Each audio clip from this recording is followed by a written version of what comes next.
Hello everyone, welcome to FOC class 11 and 12। आज की video में हम class 12 information technology IT code 802 के लिए गेस्ट पेपर डिस्कस करने वाले हैं for CBSE board exam. And ये पार्ट 6 है। इससे पहले हमने 5 पार्ट्स कंप्लीट कर लिए हैं गेस्ट पेपर के लिए एंड ये 6th पार्ट लास्ट पार्ट है। सो पहले आपको 5 पार्ट्स कवर करने हैं एंड देन ये 6th पार्ट कवर करना है। ओके जैसा कि मैंने अभी आपको बताया, हमने 5 पार्ट्स कवर कर लिए हैं। तो वहाँ पर हमने section be subjective type questions के 2, 3 एंड 4 मार्क्स के क्वेश्चंस भी कंप्लीट किए थे, ऑब्जेक्टिव क्वेश्चंस भी कंप्लीट किए थे। तो अभी सिर्फ लास्ट पार्ट बचा है जहाँ पर हम लॉन्ग क्वेश्चंस करने वाले हैं, मीन्स 4 मार्क्स के क्वेश्चंस करने वाले हैं। तो यहाँ पर ऐसे 5 क्वेश्चंस गिवन होंगे एंड कोई भी 3 आंसर करने हैं। 4 मार्क्स के क्वेश्चन ज़रूरी नहीं है डायरेक्टली 4 मार्क्स के गिवन हो सकता है इस तरह से आपको पार्ट वाइज गिवन हो। तो यहाँ पर first part and second part दोनों 2 मार्क्स के हैं, मींस टोटल क्वेश्चन 4 मार्क्स का है। तो यहाँ पर पहला पार्ट ये कोडिंग का क्वेश्चन है। तो चलिए देखते हैं ये कोडिंग कैसे करनी है। तो सबसे पहले हमें यहाँ पर गिवन है, हमें कोड लिखना है जावा में एंड यहाँ पर हमें कौन सा लूप यूज़ करना है वो हमें क्वेश्चन में बताया गया है, यूजिंग फॉर लूप।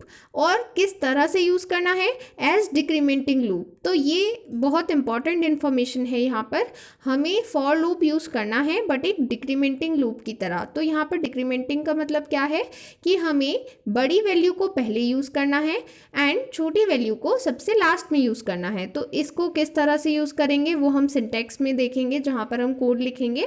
फिलहाल के लिए आप इतना समझ सकते हैं कि डिक्रीमेंटिंग लूप मीन्स हमें डिक्रीजिंग ऑर्डर में लूप को एग्जीक्यूट करना है। ठीक है, तो अब हमें यहाँ पर आउटपुट में चाहिए क्या, to print the squares of numbers from 1 to 5। इसका मतलब है कि हमें 1 से लेकर 5 तक नंबर्स के स्क्वायर प्रिंट करने हैं एंड ये डिक्रीमेंटिंग ऑर्डर में प्रिंट करने हैं। ठीक है, तो यहाँ पर ये क्वेश्चन समझने के लिए आप ये आउटपुट देख सकते हैं। इस तरह का आउटपुट आपको एग्जाम में नहीं मिलेगा, प्लीज़ नोट कर लें। ये सिर्फ मैंने आपको समझाने के लिए यहाँ पर डिस्प्ले किया है सो दैट आपको क्वेश्चन देख के पता लग जाए कि हमें किस तरह का आउटपुट चाहिए, सो दैट हम इजीली उसके लिए कोड लिख पाएँ। ठीक है, ये सिर्फ आपकी अंडरस्टैंडिंग के लिए है, एग्जाम में इस तरह का आउटपुट नहीं मिलता है। ठीक है, तो यहाँ पर हमें गिवन है आउटपुट स्क्वायर 5 = 25। देखिए यहाँ पर कहीं भी क्वेश्चन में ऐसा नहीं लिखा है कि हमें पहले प्रिंट करना है स्क्वायर ऑफ, बट हमारा आउटपुट हमेशा ऐसा होना चाहिए जिससे सारी चीज़ें क्लियर हो जाएं कि हमने एग्जैक्टली यहाँ आउटपुट में क्या प्रिंट किया है। तो हमने प्रिंट किए हैं स्क्वायर्स ऑफ नंबर्स, तो ये चीज़ यहाँ पर क्लियरली मेंशन हो जाए इसलिए हमने यहाँ पर हर नंबर से पहले मेंशन किया है स्क्वायर ऑफ। ठीक है, एंड उसके बाद में नंबर मेंशन किया है, then equal to sign put किया है एंड देन जो स्क्वायर है वो मेंशन किया है। ओके, तो इस तरह से यहाँ पर जैसे मैंने आपको बताया डिक्रीमेंटिंग लूप है। तो डिक्रीमेंटिंग मीन्स डिक्रीजिंग ऑर्डर। तो यहाँ पर सबसे पहले हमने 5 का स्क्वायर प्रिंट किया, then 4, then 3, then 2 and then 1। Okay, so इस तरह से हमने ये डिक्रीमेंटिंग लूप प्रिंट किया है। तो अब इसके लिए हमें क्या कोड लिखना है, and that too using for loop as decrementing loop. तो चलिए अब ये देखते हैं।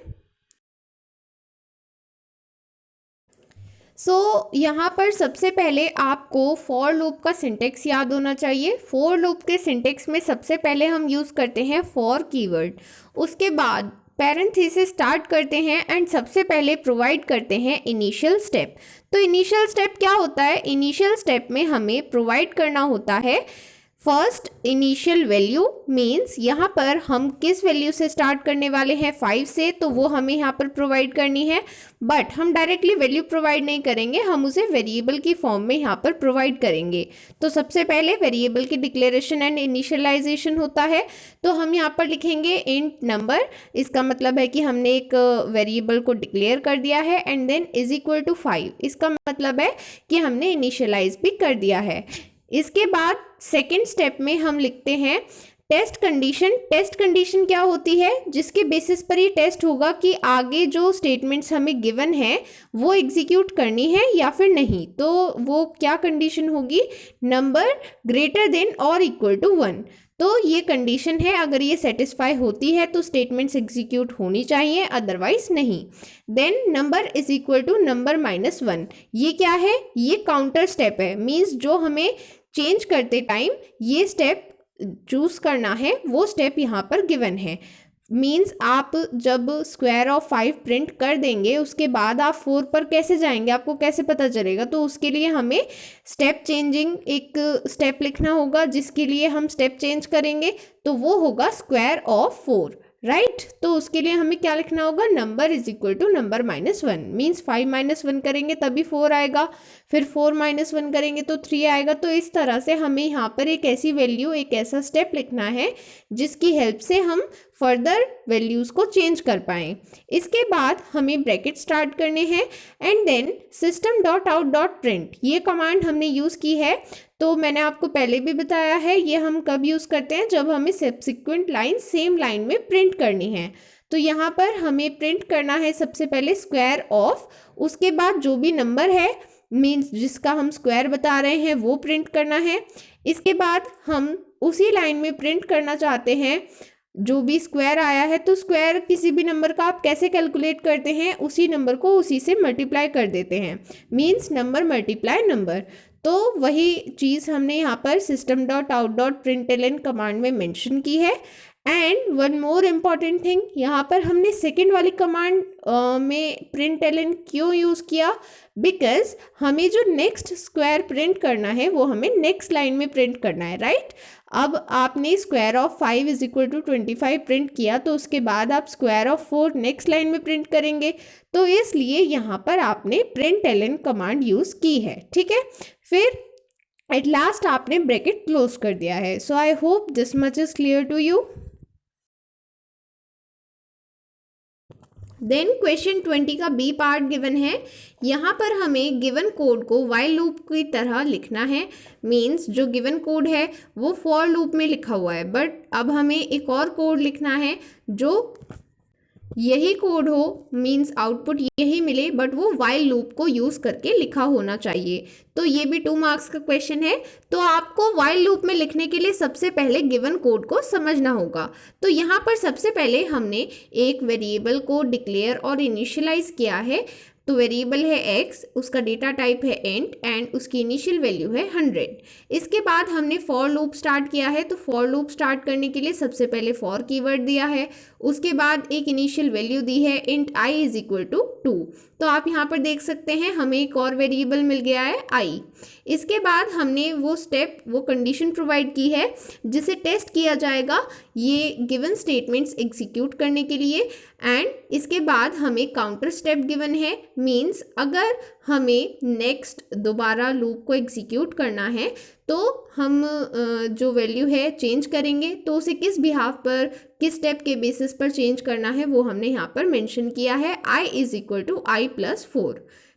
फिर इसके बाद कर्ली ब्रैकेट्स में हमने ये स्टेटमेंट्स दी हैं जो हमें तब एग्जीक्यूट करनी है जब गिवन कंडीशन ट्रू होगी, ठीक है।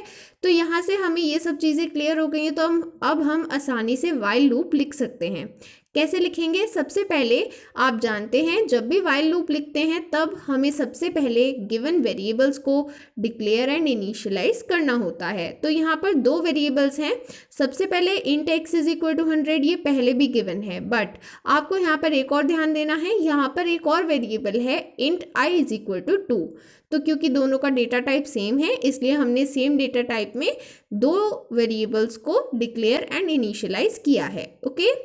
इसके बाद हमने वाइल लूप स्टार्ट किया है एंड वाइल लूप स्टार्ट करने के लिए सबसे पहले वाइल कीवर्ड प्रोवाइड करेंगे, उसके बाद वो कंडीशन प्रोवाइड करेंगे जिससे टेस्ट किया जाएगा। तो टेस्ट कंडीशन क्या है यहाँ पर हम फॉर लूप से देख सकते हैं।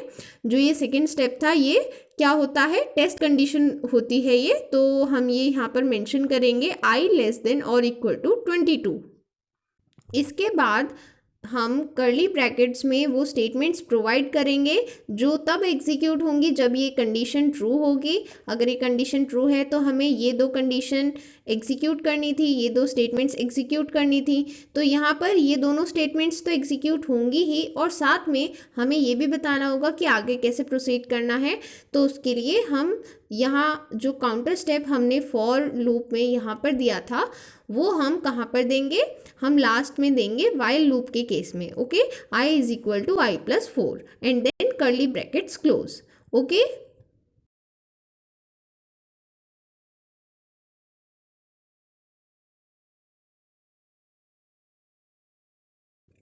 देन नेक्स्ट क्वेश्चन, यहाँ पर सबसे पहले हमें गिवन है एक शॉपिंग वेबसाइट। सो इसके बेसिस पर हमें फर्स्ट 3 क्वेश्चंस अटेम्प्ट करने हैं। सबसे पहले क्वेश्चन में बताना है ऑनलाइन शॉपिंग का क्या एडवांटेज होता है, कोई भी वन एडवांटेज बेनिफिट लिखना है। सो ऑनलाइन शॉपिंग से हम किसी भी टाइम शॉपिंग कर सकते हैं एंड किसी भी दिन किसी भी time. Then how can customer select items to be purchased, means हम कैसे सेलेक्ट करते हैं कि कौन कौन से आइटम्स हमें परचेज करने हैं, तो उसके लिए हम शॉपिंग कार्ट में अपने आइटम्स को पुट करते हैं। Then how can order be completed, तो अगर हमें ऑर्डर कंप्लीट करना है तो जब हमने अपने सारे आइटम सेलेक्ट कर लिए हैं उसके बाद हमें पेमेंट करना होता है, जिसके लिए cash on delivery option, credit debit card या फिर नेट बैंकिंग जैसे ऑप्शंस अवेलेबल होते हैं।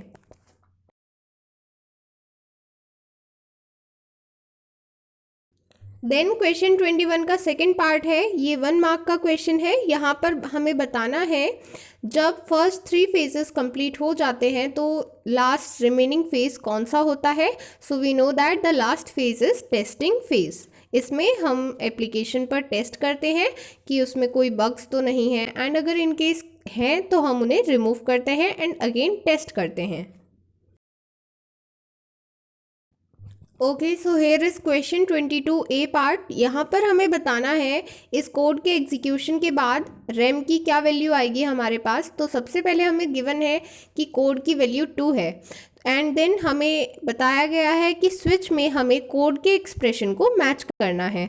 सो यहाँ पर जितने भी केसेस गिवन है हम उनकी वैल्यूज़ को टेस्ट करेंगे एंड हमें ध्यान रखना है कि एग्जीक्यूशन सिर्फ वहीं पर स्टॉप होती है जहाँ पर ब्रेक स्टेटमेंट गिवन होती है। तो आप देख सकते हैं केस 1 एंड केस 2 में कोई ब्रेक स्टेटमेंट नहीं है, बट जो हमारी वैल्यू है वो है 2, कोड इज इक्वल टू 2। इसका मतलब है कि जो केस मैच होना था वो था केस 2 एंड इसके according ram is equal to 9 आना चाहिए था, बट क्योंकि यहाँ पर ब्रेक स्टेटमेंट गिवन नहीं है इसलिए एग्जीक्यूशन यहाँ पर स्टॉप नहीं होगा एंड नेक्स्ट केस पर फॉल कर जाएगा, जिसकी वजह से हमें रैम की वैल्यू मिलेगी 10। सो यहाँ पर आंसर होगा कि हमें रैम की वैल्यू मिल रही है 10 बिकॉज यहाँ पर कोई ब्रेक नहीं था केस 2 में, इसलिए जो एग्जीक्यूशन है वो नेक्स्ट केस पर फॉल हो गई।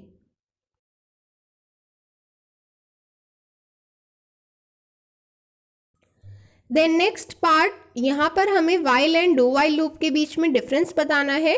तो वाइल लूप एक एंट्री कंट्रोल लूप होता है, ये पहले कंडीशन टेस्ट करता है and then block of code main statements को रन करता है। बट डू वाइल लूप ये एक एग्जिट कंट्रोल लूप है एंड यहाँ पर सबसे पहले ब्लॉक ऑफ कोड रन किया जाएगा एंड उसके बाद कंडीशन टेस्ट की जाएगी। अगर वो ट्रू होगी तो दोबारा ब्लॉक ऑफ कोड रन होता है, अदरवाइज नहीं होता है। सो यहाँ पर हमें सिंटेक्स भी गिवन है, आपको भी एग्जाम में सिंटेक्स मेंशन करना है अगर डिफरेंस पूछा जाता है तो। सो यहाँ पर वाइल के बाद सबसे पहले हम कंडीशन टेस्ट करेंगे एंड देन स्टेटमेंट्स एग्जीक्यूट करेंगे and in case of do while loop सबसे पहले हम एक बार स्टेटमेंट्स एग्जीक्यूट करेंगे एंड देन कंडीशन चेक करेंगे। ओके, देन क्वेश्चन 23, यहाँ पर हमें एक मेथड लिखना है जिसका नेम डिवाइड होगा एंड उसमें हमें 2 नंबर्स पैरामीटर्स की तरह एक्सेप्ट करने हैं, दोनों को डिवाइड करना है एंड रिटर्न में क्वेश्चन चाहिए। ओके, इसके बाद हमें एक कोड लिखना है जो डिवीजन बाय ज़ीरो एक्सेप्शन को हैंडल कर सकता है। सो मेथड लिखने के लिए सबसे पहले हमने पैकेज नेम मेंशन किया है, पैकेज जावा प्रोग्राम्स। इसके बाद हमने पब्लिक क्लास नेम मेंशन किया है एक्सेप्शन डेमो। इसके बाद हम मेथड लिखना स्टार्ट करेंगे।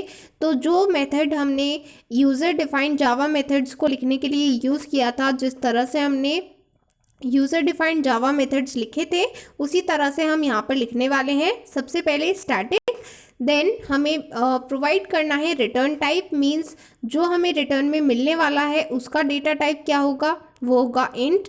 देन हमें मेथड का नेम लिखना है, तो यहाँ पर मेथड का नेम है डिवाइड। उसके बाद पैरेंथेसिस में आपको प्रोवाइड करने हैं दोनों पैरामीटर्स। तो दोनों पैरामीटर्स के क्या क्या डेटा टाइप हैं वो भी आप यहाँ पर मेंशन करेंगे। दोनों डेटा टाइप हैं इंट एंड यहाँ पर दोनों पैरामीटर्स के नेम दिए हैं हमने डिवाइड एंड डिवाइज़र। इसके बाद पैरेंथेसिस क्लोज करेंगे एंड कर्ली ब्रैकेट स्टार्ट करेंगे।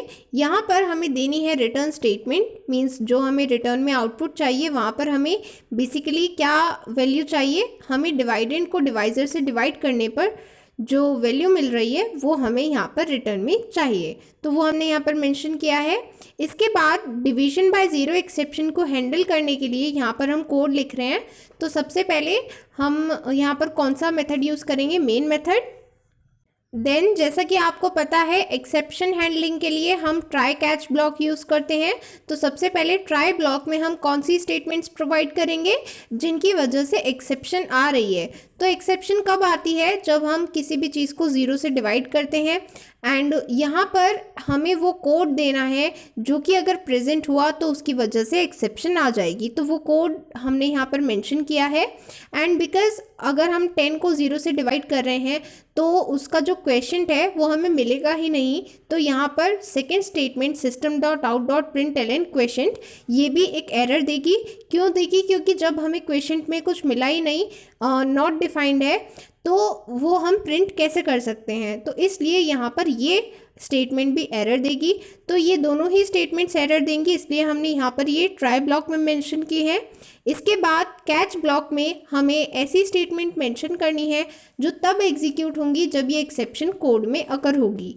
तो यहाँ पर सबसे पहले हमने बताया है एक्सेप्शन है ई मीन्स एरर। ओके, उसके बाद हम क्या स्टेटमेंट एग्जीक्यूट करेंगे, हमें स्टेटमेंट एग्जीक्यूट करनी है systemout.println, मतलब हमें प्रिंट करना है, क्या प्रिंट करना है, जो भी एरर मैसेज शो हुआ है वो हमें यहाँ पर प्रिंट करना है। तो एरर मैसेज क्या है, डिवीजन बाय ज़ीरो, तो हमें वही यहाँ पर प्रिंट करना है। तो उसके लिए हमने ये स्टेटमेंट यहाँ पर लिखी है। Okay, so this is the question. And यहाँ पर इस तरह से हमने सबसे पहले डिवाइड मेथड के लिए कोड लिखा एंड देन कोड लिखा डिवीजन बाय ज़ीरो एक्सेप्शन के लिए। ओके,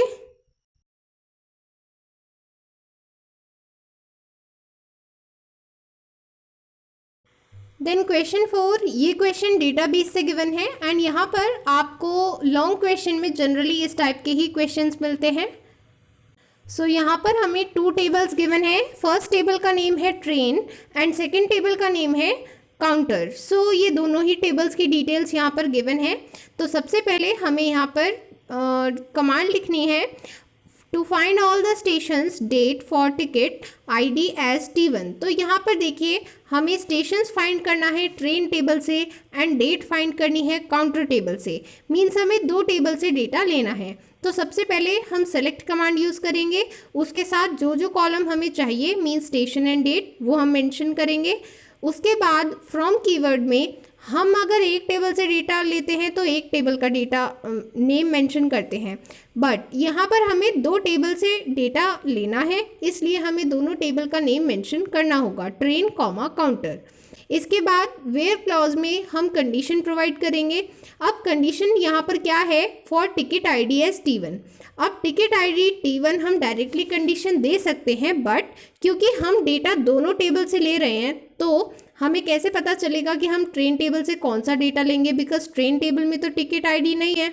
तो इसलिए हमें यहाँ पर एक ऐसा कॉलम फाइंड करना होगा जो दोनों टेबल्स में कॉमन हो एंड उनके बीच में रिलेशन बताना होगा। सो यहाँ पर हम मेंशन करेंगे train dot train ID, means train table से train ID column and counter table से ट्रेन नंबर कॉलम, इन दोनों की वैल्यूज़ इक्वल होनी चाहिए। एंड साथ ही एक और कंडीशन है ticket ID is equal to T1। So जैसा कि आप देख सकते हैं जो ट्रेन में ट्रेन ID है वही काउंटर में ट्रेन नंबर है, तो इसलिए हमने यहाँ पर ये वैल्यू यूज़ की है। एंड हम इन दोनों के बीच में ये रिलेशन हमने यहाँ पर वेयर क्लॉज में इसलिए बताया है सो दैट हम ट्रेन एंड काउंटर दोनों से एट्रीब्यूट सेलेक्ट कर पाएँ। एंड क्योंकि यहाँ पर क्वेश्चन में गिवन है कि टिकट ID T1 होनी चाहिए, तो वो कंडीशन भी हमने यहाँ पर मेंशन की है।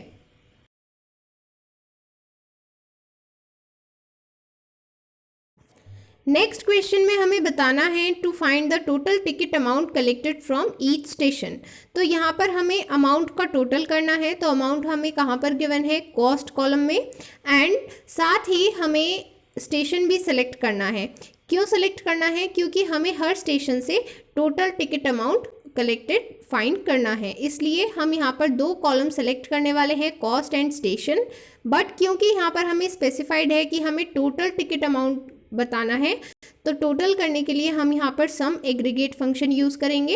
एंड इसके लिए सबसे पहले सेलेक्ट कीवर्ड प्रोवाइड करेंगे, देन सम कीवर्ड प्रोवाइड करेंगे सम एग्रीगेट फंक्शन इंडिकेट करने के लिए, एंड देन ब्रैकेट में लिखेंगे कॉस्ट, बिकॉज हमने कॉस्ट कॉलम्स की वैल्यू को ऐड ऑन करना है। देन स्टेशन भी हमें सेलेक्ट करना है। कौन कौन सी टेबल से ये दोनों कॉलम सेलेक्ट होने वाले हैं, ट्रेन एंड काउंटर, वो हम यहाँ पर मेंशन करेंगे। देन वेयर क्लॉज में हमें कंडीशन स्पेसिफाई करनी है, तो अगेन वही सेम फैक्ट कि हमें यहाँ पर 2 टेबल से डेटा लेना है, एंड क्योंकि जो एक कॉलम है जो दोनों में कॉमन होना चाहिए, उसके बीच में हमें रिलेशन बताना होगा। सो हम बता रहे हैं ट्रेन का जो कॉलम है ट्रेन आईडी एंड काउंटर का जो कॉलम है ट्रेन नंबर, वो दोनों इक्वल होने चाहिए। हमें सिर्फ वही रो सेलेक्ट करनी है। देन ग्रुप बाय स्टेशन, तो यहाँ पर ग्रुप बाय कमांड हमने क्यों यूज़ की है, क्योंकि हमें हर स्टेशन से total ticket amount collected find करना है, मीन्स स्टेशन वाइज फाइंड करना है, तो इसलिए हमने स्टेशन के लिए ग्रुप बाय कमांड यूज़ की है। ओके,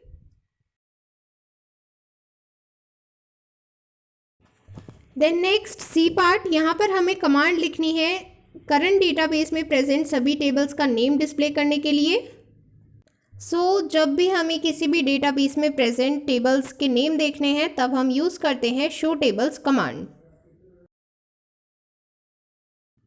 देन नेक्स्ट क्वेश्चन, यहाँ पर हमें बताना है टेबल काउंटर डिलीट करने के लिए हम कौन सी कमांड यूज़ करेंगे, एंड साथ में हमें उसकी इन्फॉर्मेशन भी डिलीट करनी है। तो बेसिकली हमें यहाँ पर टेबल का स्ट्रक्चर एंड डेटा दोनों डिलीट करने हैं, तो हम एक ही कमांड यूज़ करेंगे, ड्रॉप टेबल काउंटर। जब हम टेबल का स्ट्रक्चर डिलीट करेंगे तो उसका डेटा भी ऑटोमेटिकली डिलीट हो जाएगा। ओके, यहाँ पर हमें यूज़ करनी है ड्रॉप टेबल कमांड, एंड उसके आगे टेबल नेम भी मेंशन करना है। ओके, एंड एक इम्पॉर्टेंट इन्फॉर्मेशन सभी स्टूडेंट्स के लिए, कल को हम एम्प्लॉयबिलिटी स्किल्स के इम्पॉर्टेंट टॉपिक्स का रिवीजन करने वाले हैं, एंड 1 अप्रैल को इंफॉर्मेशन टेक्नोलॉजी के जो मेन 4 चैप्टर्स हैं, unit 1 database concept, unit 2 operating web, unit 3 Java and unit 4, इन सभी का जो इम्पॉर्टेंट टॉपिक्स होंगे उन सब का रिवीजन करने वाले हैं। एंड ये दोनों ही सेशंस गूगल मीट पर लाइव होंगे एंड पेड सेशंस हैं।